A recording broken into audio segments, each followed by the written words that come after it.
चलिए जानते हैं आज की देश और दुनिया की सिलेक्टेड काम की और महत्वपूर्ण 50 बड़ी खबरों को सिर्फ 10 मिनट में। पर अभी तक आपने इस वीडियो को लाइक नहीं किया तो लाइक कर दीजिए। तो चलिए वीडियो स्टार्ट करते हैं। पेट्रोल डीजल नहीं, अब वैकल्पिक ईंधन इथेनॉल से चलेगी गाड़ियां। 60 से 62 रुपए होगी 1 लीटर की कीमत। कोरोना काल में नौकरी गंवाने वाले कर्मचारियों के पीएफ का अंशदान मार्च 2022 तक देगी सरकार। राजस्थान में साइबर ठगी का बड़ा मामला, फेसबुक पर महिला को फंसाया और ऐंठ लिए 2.5 करोड़ रुपए। रेल यात्रियों के लिए बड़ी खुशखबरी, अब रिफंड के लिए नहीं करना होगा इंतजार, तुरंत खाते में आ जाएंगे पैसे। महामारी में भी लोगों की सहायता करने को तैयार नहीं सरकार, यह क्रूरता है राहुल गांधी। केंद्र को राकेश टिकैत की चेतावनी मानने वाली नहीं सरकार, इलाज तो करना पड़ेगा। अगस्त में होगी असंतुष्ट छात्रों की परीक्षाएं, सीबीएसई का सुप्रीम कोर्ट में जवाब। पीएम मोदी ने दिया योग से सहयोग तक का मंत्र, एम योगा ऐप की होगी शुरुआत। दिल्ली में जल्द शुरू होगा वॉक इन वैक्सीनेशन, आप सरकार को मिला केंद्र का आदेश। भारत में पिछले 24 घंटे में कोरोना संक्रमण के 52,978 नए मामलों की पुष्टि, 1,424 लोगों ने गंवाई जान। श्रमिकों को मिलने वाली है बड़ी राहत, 30 जून के भीतर देना होगा मुआवजा, 1 दिन की भी देरी पर देना होगा 12% ब्याज। केंद्रीय कर्मचारियों की बल्ले बल्ले, डीए के बाद अब टीए को लेकर आया बड़ा अपडेट, ये खबर भी जानेंगे आगे विस्तार से। आज से 18+ वालों को केंद्र सरकार की ओर से मुफ्त वैक्सीन, हालांकि अभी भी प्राइवेट अस्पतालों में पैसे देकर वैक्सीन लगवाने का ऑप्शन मिलेगा। दिल्ली एनसीआर में इस हफ्ते तेज हवाओं के साथ बूंदाबांदी के आसार। ठगी का अनोखा मामला सामने आया, सिम कार्ड वेरिफिकेशन के नाम पर खाते से उड़ा दिए 6 लाख रुपए। साइकिल से 20 मिनट में 9 किलोमीटर दूर खाना लेकर पहुंचा जोमेटो बॉय, भावुक शख्स ने दिला दी बाइक। द ग्रेट खलीफा टूटा दुखों का पहाड़, कई दिनों से बीमार मां का निधन। युवा उद्यमी योजना के तहत 12वीं पास युवा पा सकते हैं 10 लाख तक की आर्थिक मदद, जानिए पूरी डिटेल। कांग्रेस नेता पी चिदंबरम ने जम्मू कश्मीर का फुल स्टेटहुड का दर्जा बहाल करने की मांग, कहा राज्य रियल एस्टेट नहीं। जहांगीर और उमर गौतम की गिरफ्तारी पर नरसिम्हानंद सरस्वती का बयान, कहा हिंदुओं अगर इस षड्यंत्र को नहीं समझोगे तो मिट जाओगे। जी हां दोस्तों, और भी बहुत बड़ी काम की खबरें निकल कर आ रही हैं, इसलिए वीडियो को लास्ट तक जरूर देखना। तो चलिए अब जानते हैं जो महत्वपूर्ण खबरें हैं उनको विस्तार से। पर इससे पहले अभी तक आपने इस वीडियो को लाइक नहीं किया तो लाइक कर दीजिए। पेट्रोल डीजल नहीं, अब इस तेल से चलेंगी गाड़ियां। 60 से 62 रुपए होगी 1 लीटर की कीमत। जी हां, पेट्रोल और डीजल की बढ़ती कीमतों से परेशान लोगों के लिए सरकार अगले 8 से 10 दिनों में बड़ा फैसला ले सकती है। सरकार ऑटोमोबाइल इंडस्ट्री में फ्लेक्स फ्यूल इंजन को अनिवार्य बनाने पर विचार कर रही है। केंद्रीय सड़क परिवहन और राजमार्ग मंत्री नितिन गडकरी ने यह जानकारी दी। केंद्रीय मंत्री ने कहा कि इस कदम से किसानों को मदद मिलेगी और भारतीय अर्थव्यवस्था को बढ़ावा मिलेगा। गडकरी ने रोटरी जिला सम्मेलन 2020-21 को वीडियो कॉन्फ्रेंसिंग के जरिए संबोधित करते हुए कहा कि वैकल्पिक ईंधन एथेनॉल की कीमत 60 से 62 रुपए प्रति लीटर है, जबकि देश के कई हिस्सों में पेट्रोल की कीमत 100 रुपए प्रति लीटर से भी ज्यादा है। इसलिए एथेनॉल के उपयोग से भारतीयों को 30 से 35 रुपए प्रति लीटर की बचत होगी। रेल यात्रियों के लिए खुशखबरी, अब रिफंड के लिए नहीं करना होगा इंतजार, तुरंत खाते में आ जाएंगे पैसे। जी हां, भारतीय रेलवे ने रेल यात्रियों को एक बड़ी राहत दी है। जो यात्री IRCTC की वेबसाइट या ऐप पर ऑनलाइन ट्रेन टिकट बुक करते थे और फिर उसे कैंसिल करते थे, उन्हें अपना रिफंड पाने के लिए 2-3 दिनों तक इंतजार नहीं करना पड़ेगा। रिपोर्ट के अनुसार जो यात्री IRCTC के पेमेंट गेटवे IRCTC i-Pay के माध्यम से टिकट बुक करते थे, उन्हें टिकट रद्द करने के तुरंत बाद उनका रिफंड मिल जाएगा। अगस्त में होगी असंतुष्ट छात्रों की परीक्षाएं, सीबीएसई का सुप्रीम कोर्ट में जवाब।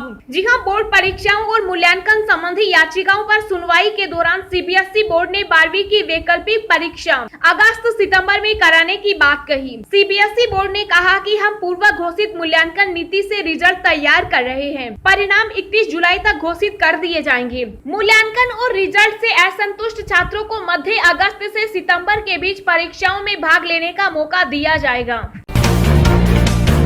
केंद्र को राकेश टिकैत की चेतावनी मानने वाली नहीं सरकार, इलाज तो करना पड़ेगा। जी हां, कृषि कानूनों की वापसी पर अड़े किसान 6 महीने से ज्यादा वक्त से दिल्ली की सीमाओं पर डटे हुए हैं और सरकार से उनकी हर बातचीत अब तक बेनतीजा हो रही है। ऐसे में कई बार किसानों को मनाने की कोशिश भी हुई, लेकिन हर कानूनों की वापसी से कम कुछ भी प्रदर्शनकारी किसानों को मंजूर नहीं। अब भारतीय किसान यूनियन के नेता राकेश टिकैत ने केंद्र सरकार को धमकी दे दी है। राकेश टिकैत ने ट्वीट करते हुए लिखा कि अब सरकार का इलाज करना पड़ेगा, ये मानने वाली नहीं है। उन्होंने इसके साथ ही किसानों से ट्रैक्टर तैयार रखने को भी कहा है ताकि फिर से दिल्ली कुछ किया जा सके। टिकैत ने केंद्र सरकार को आंदोलन तेज करने की चेतावनी भी दे डाली। संयुक्त किसान मोर्चा की अगुवाई में करीब 40 किसान संगठन प्रदर्शन कर रहे हैं और इस प्रदर्शन को 26 जून को 7 महीने पूरे होने जा रहे हैं। ऐसे में आंदोलन तेज होने की पूरी आशंका है। 26 जून को ही किसान नेता स्वामी सहजानंद सरस्वती की पुण्यतिथि भी है। एलपीजी ग्राहक ऐसे बदल सकते हैं अपना डिस्ट्रीब्यूटर, न सिलेंडर जमा करना पड़ेगा और न ही रेगुलेटर, कोई फीस भी नहीं देनी होगी। जी हां, घरेलू एलपीजी उपभोक्ताओं को मोदी सरकार एक बड़ी राहत देने जा रही है।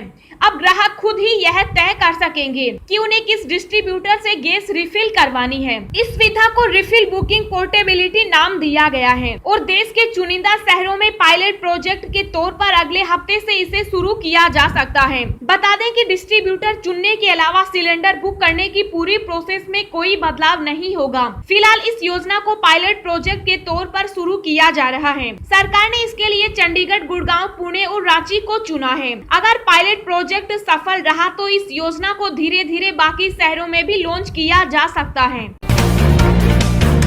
कोरोना काल में नौकरी गंवाने वाले कर्मचारियों के पीएफ का अंशदान मार्च 2022 तक देगी सरकार। जी हां, कोरोना ने लाखों लोगों की नौकरी को छीन लिया। नौकरी गंवाने वाले लोगों की सैलरी तो गई ही, पीएफ खाते में भी पैसा जमा होना बंद हो गया। हालांकि सरकार ने शर्तों के साथ नौकरी गंवाने वाले लोगों के खाते में 2 साल तक पैसा देने की योजना बनाई थी, ताकि व्यक्ति को नौकरी गंवाने के बाद अगर फिर से नौकरी मिलती है तो उसका पीएफ खाता बंद न हो। इस योजना की मियाद 30 जून को खत्म हो रही थी और अब इसकी मियाद बढ़ा दी गई है। संगठित क्षेत्र में काम करने वाले कर्मचारियों के भविष्य निधि खाते में केंद्र सरकार मार्च 2022 तक पैसा जमा करेगी। आत्मनिर्भर भारत योजना के तहत संगठित क्षेत्र में रोजगार पाने वालों के भविष्य निधि खाते में सरकार कर्मचारी और नियोक्ता की ओर से 2 साल तक अंशदान करेगी। महामारी में भी लोगों की सहायता करने को तैयार नहीं सरकार, यह क्रूरता है राहुल गांधी। जी हां, कांग्रेस के पूर्व अध्यक्ष राहुल गांधी ने कोविड-19 महामारी के कारण जान गंवाने वाले लोगों के परिवारजनों को 4-4 लाख रुपए का मुआवजा देने में केंद्र द्वारा असमर्थता जताए जाने को लेकर नरेंद्र मोदी सरकार पर निशाना साधा। उन्होंने आरोप लगाया कि यह सरकार की क्रूरता है। राहुल गांधी ने ट्वीट कर लिखा कि जीवन की कीमत लगना असंभव है। सरकारी मुआवजा सिर्फ एक छोटी सी सहायता होती है, लेकिन मोदी सरकार यह भी करने को तैयार नहीं। कांग्रेस नेता ने आरोप लगाया कि कोविड महामारी से पहले इलाज की कमी, फिर झूठे आंकड़े और ऊपर से सरकार की यह क्रूरता। गौरतलब है कि केंद्र ने उच्चतम न्यायालय में कहा कि कोविड-19 से जान गंवाने वाले लोगों के परिवारों को 4-4 लाख रुपए का मुआवजा नहीं दिया जा सकता, क्योंकि यह वित्तीय बोझ उठाना मुमकिन नहीं है और केंद्र तथा राज्य सरकारों की आर्थिक स्थिति ठीक नहीं है। केंद्रीय कर्मचारियों की बल्ले बल्ले डीए के बाद अब टीए को लेकर आया बड़ा अपडेट, देखें डिटेल्स। जी हां, केंद्रीय कर्मचारियों और पेंशनर्स के लिए खुशखबरी है। सरकार ने करोड़ों केंद्रीय कर्मचारियों और पेंशन भोगियों को बड़ी राहत दी है। केंद्र सरकार ने ट्रेवलिंग अलाउंस क्लेम सबमिशन की समय सीमा को 60 दिन से बढ़ाकर अब 180 दिन कर दिया है। इसे 15 जून 2021 से लागू किया गया है। गौरतलब है कि मार्च 2018 में केंद्र सरकार ने रिटायरमेंट पर टीए क्लेम की समय सीमा 1 साल से घटाकर 60 दिन की थी। वित्त मंत्रालय के अनुसार सरकार को कई सरकारी विभाग इस समय सीमा को बढ़ाने के लिए बोल रहे थे, जिसके बाद यह फैसला लिया गया। युवा उद्यमी योजना के तहत 12वीं पास युवा पा सकते हैं 10 लाख तक की आर्थिक मदद। जानिए पूरी डिटेल्स। जी हां, बिहार सरकार युवाओं को अपने पैरों पर खड़े होने का सुनहरा मौका दे रही है। इसमें किसी भी तरह का बिजनेस शुरू करने के लिए सरकार 10 लाख रुपए तक की आर्थिक सहायता राशि देगी। इसके लिए अहम शर्त यह है कि आर्थिक मदद उसी को मिलेगी जो 12वीं पास होगा या उसने उसके समक्ष कोई डिप्लोमा किया होगा। मुख्यमंत्री युवा उद्यमी योजना के तहत नया उद्योग शुरू करने के लिए अधिकतम 10 लाख रुपए तक की राशि दी जाएगी। इसमें अधिकतम 5 लाख रुपए अनुदान के रूप में और बाकी 5 लाख रुपए ऋण के रूप में 1% ब्याज पर उपलब्ध कराया जाएगा। सरकार का कहना है कि ऐसा युवाओं को सक्षम एवं आत्मनिर्भर बनाने के लिए किया जा रहा है।